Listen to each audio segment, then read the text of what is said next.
മഹാന്മാർ പറയുന്നത് അങ്ങനെയാണ്. ഇമാം ഗസാലി തങ്ങളൊക്കെ പറയുന്നുണ്ട്, സ്വർഗം കാട്ടിയിട്ട് കൊതിപ്പിക്കണം, നരകം കാട്ടിയിട്ട് പേടിപ്പിക്കേണ്ട.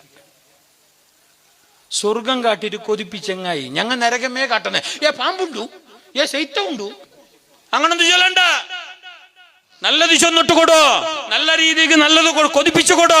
ഇതമോണോ നീ ചന്തത്തിലെഴുതുമ്മ ഇൻഷാ അല്ലാ. ഇപ്പൊ നീ ചെറുത്, നീ ഇൻഷാ അല്ലാ ഒരു 5ാം ക്ലാസ് എത്തിയെങ്കിൽ ഇൻഷാ അല്ലാ നല്ലൊരു സൈക്കിളോ അല്ലെങ്കിൽ നല്ലൊരു കമ്പ്യൂട്ടർ നമ്മി തരും അവല്ലേ ഇൻഷാ അല്ലാ. ഹോംവർക്ക് ഹാൻഡ് റൈറ്റിംഗ് അല്ല തെല്ലപ്പുറപ്പുറല്ലാവൂ. ചെറിയ മക്ക, ചെറിയ ബെരല്, ചെറിയ എഴുത്ത്, സ്റ്റാർട്ടിങ് 48 മീസെല്ലാം കറുത്തിട്ട് നിക്കി ABCD വേണ്ടല്ലേ.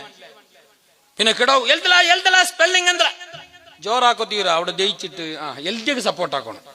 മാഷാ അല്ലാ അൽഹംദുലില്ലാ നല്ലായിരുന്നു, നല്ലായിരുന്നു, ചന്തേ മാത്രം തെല്ല് മേലാക്കിയിട്ട് ഇൻഷാ അല്ലാ. നാളെ നീ മുഞ്ഞാൻ അവിടെ ഒന്നുണ്ടല്ലേ എന്തായിരുന്നു പൂ പോലെ കിടാവ് ഓട്ടോമാറ്റിക് ചന്താക്കർ.